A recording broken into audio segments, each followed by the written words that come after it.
claim is that the first thing Eichmann did when he came into most of these places was establish what he called Jewish councils. They often didn't exist before he got there. And found Jews who would then help make up lists of Jews in the community and help organize the Jews so that they could be deported. Now, in some places the Jewish council resisted. In some places they resigned. In a couple of places they committed suicide. But this was Eichmann's modus operandi, and it allowed him to use Jewish labor to accomplish many of his tasks. Oh, but that's such an extreme example of looking at this war. I'm not. Jews were, no one's saying that that's the key to the war. No, one's but trying to say that Jewish councils were saying, no, Jewish councils were in occupied countries, except for places where the governments or the monarchies were protecting the Jews or their own populations anyway. In hostile environments where the populations themselves, forget the Nazis, the populations themselves were not going to protect the Jews. I mean, otherwise we would have had righteous Gentiles all over Europe. That wasn't happening. I mean, how many barns and attics were there hiding Jews? Not very many.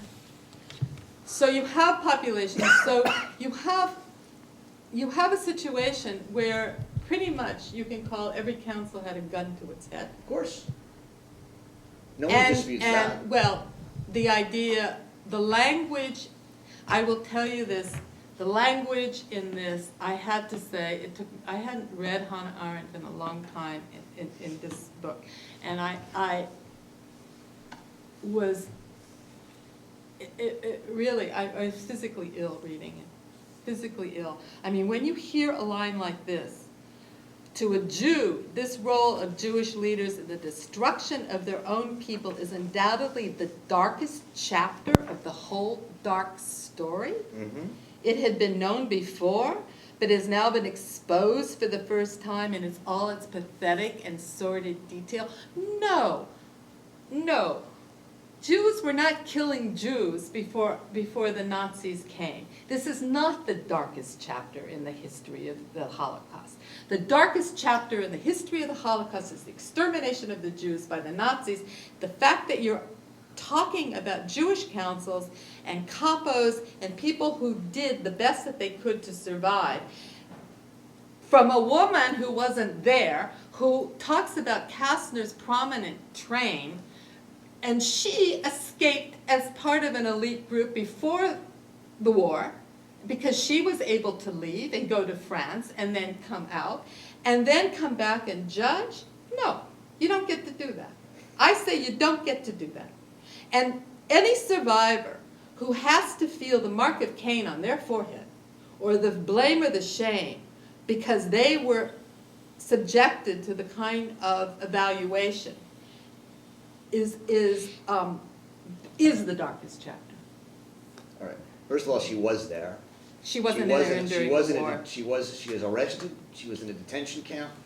She escaped. Now, so she was there. Obviously, her life was completely ruined and upended by the Holocaust. So I just don't want to leave to have that be. She wasn't in Auschwitz. Thank God. She wasn't. She If was she hadn't. What year was she? What year did she escape? If she hadn't walked out of the camp in What Gors, year did all she the other escape? people in Gors went to Auschwitz. What year did she escape? 39 or 40. Yeah, well, before Poland. Yeah. So she was not there then, but she was. Well, this was her world. The line you cite, which I think is probably the line that is the most probably the most off-cited line in the book, that the darkest chapter in the whole dark story. For it, she says, as a Jew, right? She's not saying it's the darkest chapter. She's saying, as a Jew, it's the darkest chapter. It's for her a claim, right? One that not everyone has to agree with. That as a Jew, it's a dark chapter that her fellow Jews, in an impossible situation, with a gun to their head, made a decision over and over again. You don't make decisions when you have no choices. We always have a choice. If someone puts a gun to your head and says, kill your child, you still have a choice. Listen, when people were in concentration camps, they took food out of their children's mouths to survive. Now, is that a choice? And is that... It is a choice. And I won't judge them as being criminal or wrong. And she doesn't judge them. She does. She doesn't. Well, I mean, I hate to tell you, but you're wrong. I have her words, but read you know, the words. this Where does she say why that don't we these hear people from should them? be? What? Why don't we hear from people who? I'm happy to hear from people, but I'm just saying there's no. She never judges them. She, in the sense that she says they should be put in jail, they should be killed. She simply says she thinks the darkest chapter is that this happened. So I'm happy to open it up to other people if there are questions. I will only say that that's your opinion. Well, as it is my opinion. And there are many people who will go on perhaps either side of ours, but I will say that... Anyone can have an opinion here. But you're... You have to back it up with some facts. And there are many people with facts. Well, where are the words that says that she judges? You have to read Hannah Yakira. How about you read Hannah Arendt? And I did, sir. Well, I did. And I'm talking, listen, the contentiousness around Hannah Arendt and the words that she used there was not a small thing. It was a huge debate and still goes on. So what you say is your interpretation of Arendt, as well as there are other people who have absolutely the opposite. And, you know, we could go on forever. Okay. But this is not fact on either side. This is a sheer interpretation of how we look at Jews during the Holocaust and how we do judge them. Whether you think Kasztner is a good guy or a bad guy, that's your decision from what you glean from this. But in the overall picture, I would say that, you know, that kind of judging is a useless exercise. Absolutely useless. Okay. I mean, yeah. Do you have any idea of when the daughter Zuzi, when she was talking to her father's murderer when they went outside? What they said? Well, maybe not in particular, but did they shake hands when they left, or how did that go? No, you know, it wasn't that, it wasn't like that, you know. I mean, I think that they had a dialogue, and, you know, I didn't know what they said, finally, but it's, you know, some people felt at the end of it was funny in America, you know, the one criticism was that the meeting didn't end in an embrace or a hug, and I said, that's not going to happen in Israel, you know. People weren't going to hug, that's an American thing, you know, they wanted something. And so the fact that they met at all was amazing. Yeah. You know. Any other questions after hearing this? Well, yes, there was a statement by the assassin that he wasn't the assassin. Yeah, well. Was anything further done in regard to that? Were there ever any commissions of inquiry similar Yeah, I to looked we had into here? it. I did. We went into the murder trial of the assassin. We found all the archives. Of course, in Israel, as normally it was all mislabeled, so it took us a year and a half to find them. And we translated everything, including, you know, the autopsy, the ballistics. I tried my best to find a possible way that we could explain a switched gun, another, you know, this. It wasn't possible. I mean, in his mind, I think it made him live with it better. Mm-hmm. Was there something else underneath this assassination? Absolutely. You know, this little fringe extremist group that half of it was Shin Bet agents. You know, Kasztner's bodyguards were removed like 3 days beforehand. Now, is that a fact, or was that just what he was saying? No, they were removed, supposedly for budgetary reasons. He, you know, in Israel at the time, when Halevi made the judgment against Kasztner that he sold the soul to the devil, in Israel at the time there was the law against Nazi helpers or collaborations. There were many, many trials in Israel, and Kasztner trial was the end of it. People had no more stomach for this any longer. And, but to call somebody sold his soul to the devil was a death sentence. So this little group, I mean, one of the screenings I had, the premiere in Los Angeles, this man stood up and he said, I have to make a formal apology. I said, what are you apologizing for? He says, I gave Dan Schemmer driving lessons. The getaway driver didn't know how to drive the car. That's how pathetic they were. I mean, so the key for me in this whole thing was that they caught these guys very quickly. They knew exactly where they were. They had been following them for weeks, months, and Kasztner was a liability. Yeah.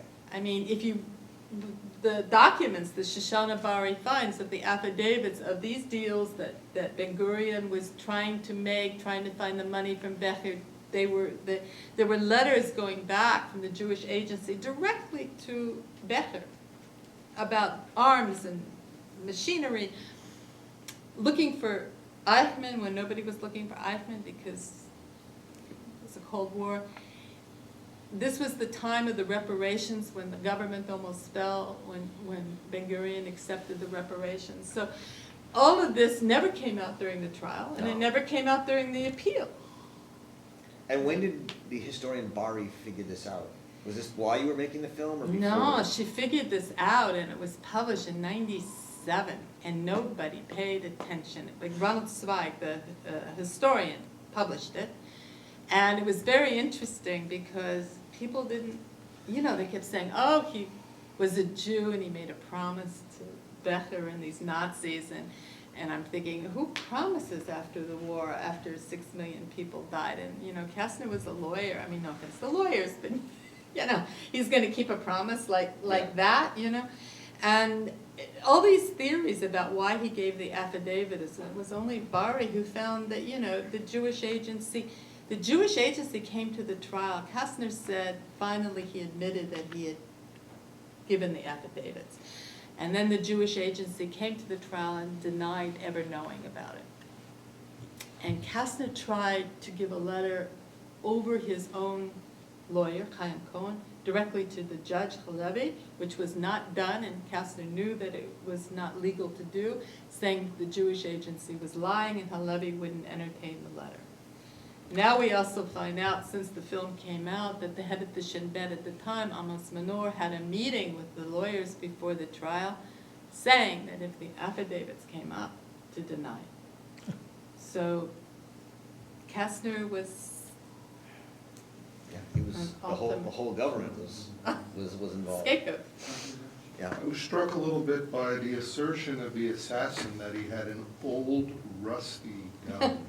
And I the mean, is there, what do you make of that? I mean, if he was acting on behalf or with the cooperation of the Shin Bet, why would anyone go to kill somebody with an old rusty gun? In the very beginning of the film, you kind of get the sense, or I got the sense that when you call somebody an assassin, it means that, maybe I've read too many spy novels, but that this is someone who did this for a living, or was an agent or something, or was he just one No, I of think, a bunch of individuals with no experience? no experience. Okay. None at all. That's what was so amazing about it, is that So I'm one thing I unclear as to learned whether about in this Israel was an is independent action or not. He had because- fought in the war, though, right? he had fought in the Sinai War, but one of the things I learned that was really fascinating is in that time in Israel, people didn't have guns. They didn't carry guns. They didn't own guns. It was like bizarre. But so they found this rusty old gun for him. To me, Eckstein is fascinating in that he's very aware of how he was used in this chess game.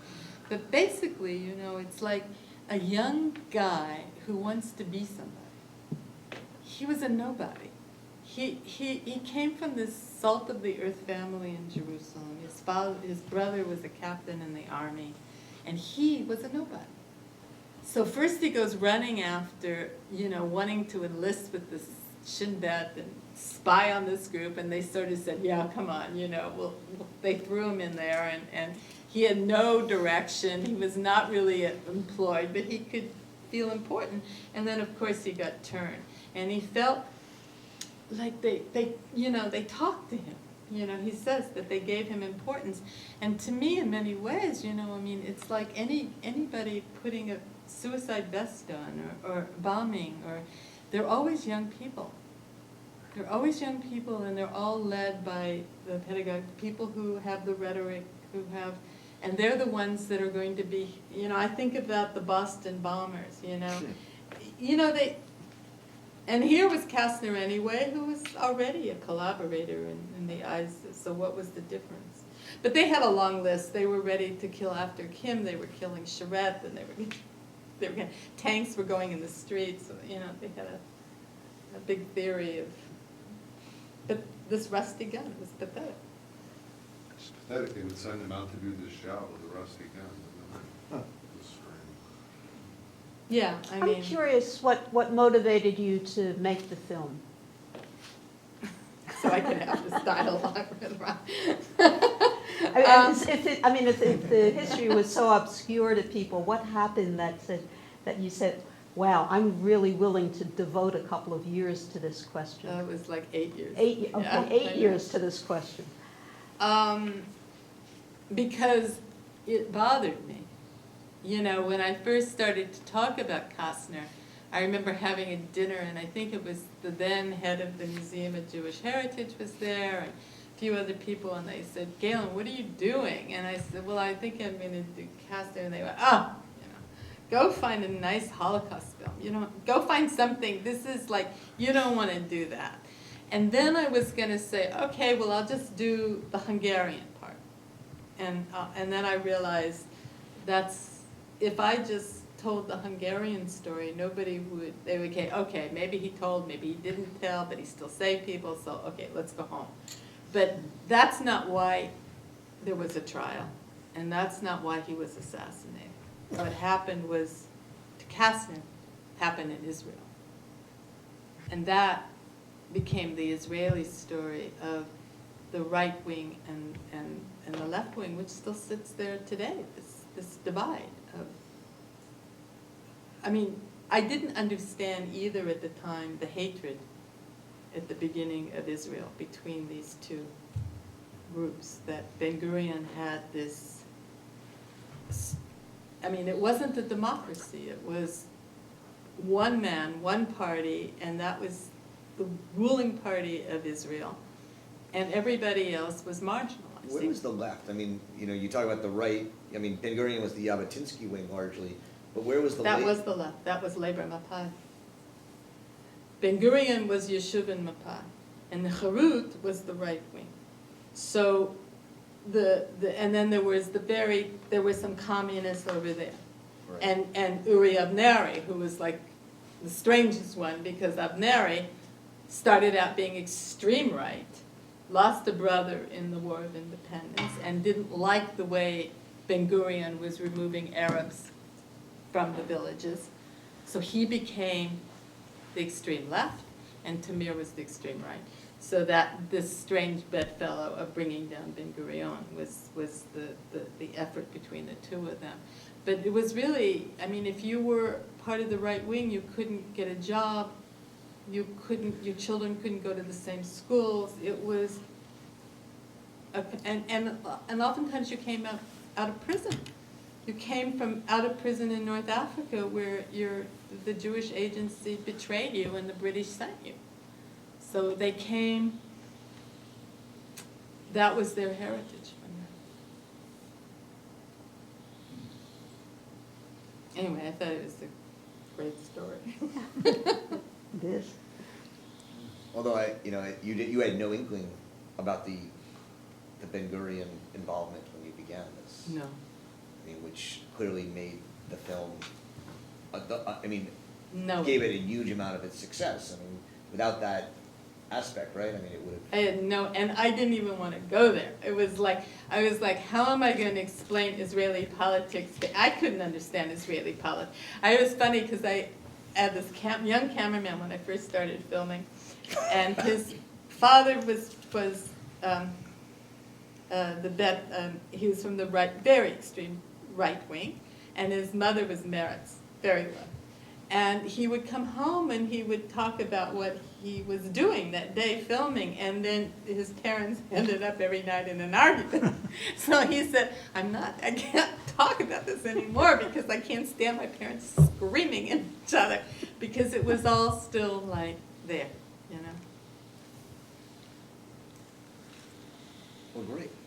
We have some food out, one more, Question? another question. One aspect of this that particularly interests me, and there are so many aspects of it, we could discuss it for weeks after weeks, is why after 7 years, a judiciary that condemned these people to life imprisonment let them go after 7 years. What changed so much in that period that this happened? Yeah. Ben-Gurion by that time had left office and was living in the Negev, in the kibbutz, and he had a very good friend who was from the right wing, Cohen. And I think the idea was this was a way of an industrial peace, a way to bridge these two factions, let these guys go. That the right wing wanted them out of jail. They were young kids. Well, Menkes wasn't, but the other two were. And this was some sort of peace that they were going to make with the right wing. Because Kasztner by that time, you know, nobody even wanted to talk about Kasztner. Certainly in the Eichmann trial, they didn't want to bring up Kasztner and what the Yishuv did do or didn't do. They wanted it to go away. They wanted to make a new country and then try to forge this between these two groups. And, you know, it was sort of a joke that they asked Zhuzhi's mother the pardon. You know, she knew very well, Zhuzhi, that they were going to pardon them no matter what. I think I was going to say something about the, it's funny, you know, talk about how small Israel is and the incestuousness of it. Dan Shemer, when he was in jail, Givati, the warden, had a very advanced program for, you know, rehabilitation, was doing all sorts of things. So they had drama in the jail and Dan Shemer loved it, and he ended up becoming the stage manager for one of Israel's most important theaters, the Kamari Theater. And the Israeli playwright in the 90s did a play about Kasztner that became very famous, and they did it at the Kamari Theater, and they had a big problem. They had to change the stage manager because they couldn't have the stage manager as one of the assassins of Kasztner. So it was like, yeah. And Eckstein learned English and French. He learned English in prison, speaks fluent French. This play, what was its perspective? The play that you just talked about. It was the trial. Did it exonerate him in the play? No, I think it was really, it didn't well, it was about the trial and the factions. And there's a wonderful film that it turned into a film. It's got English subtitles that you can, I don't know if you can get it. It's an interesting film, wonderfully acted. Essentially, it's much more about the trial. It's all focused about the trial. I mean, Kasztner, you know, he was exonerated. The appeal happened, but of course people didn't pay any attention. Well, that does seem a bit, I mean, it seems, at least when I watched the film, I know nothing about it except that, a bit staged, in the sense that if he really had worked with the Jewish Agency and with Ben-Gurion, it seems like, well, he's dead, no one's paying possibly. attention, let's exonerate him. I mean, it seemed like, Possibly. I mean, the judges would disagree with that, but it's very possible. Yeah. No, it's possible. I don't know. There was one judge who held out. I mean, he never was exonerated on the perjury charge Right. of lying about the affidavits. And there was one judge who abstained from that. I mean, one of the interesting things I didn't know is that, because I had known about the Kasztner trial, but not intimately, is that the judge, Halavi, was then one of the 3 judges in the Eichmann trial. Yeah. Which I found quite interesting and pregnant, because so much of the idea, I mean, of Yeah. Jewish cooperation was brought into the Eichmann trial. And, I mean, Arendt, what Arendt says is the reason I'm talking about this is because it was in the trial, not, Right. and the fact that Halavi had been Yeah. presided over Kasztner helps, I think, maybe explain why they allowed so much of that testimony into the Eichmann. Yeah, I don't really know exactly, I know, there was one thing that Hansi Brand said that was interesting in a interview where she said, it was never published before, but she said that she was told not to talk about how she rescued. It was like, I mean, it was. By Hausner or who? Yeah, by Hausner. It was complicated, the trial. The other interesting thing was Gabriel Bach, who was one of the prosecutors, wrote the appeal for Kasztner.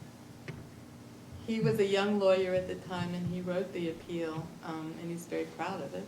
So you have that on the DVD. I haven't watched the On the supplemental extra. one. If you get, Yeah. you can get this film That's right. on Amazon, and there's 3 hours extra of all the survivors talking about the train, about Bergen-Belsen, about Gabriel Bach, who's 90, who's amazing, talking about the appeal and the time of the trial, which is it's really incredible to have it. Right. Are there any last questions, or should we? Thank you. Thank Just a you. very quick one. What do you plan to do next? I don't know. Okay. Good answer. Thank you very much, Gail. Thank you.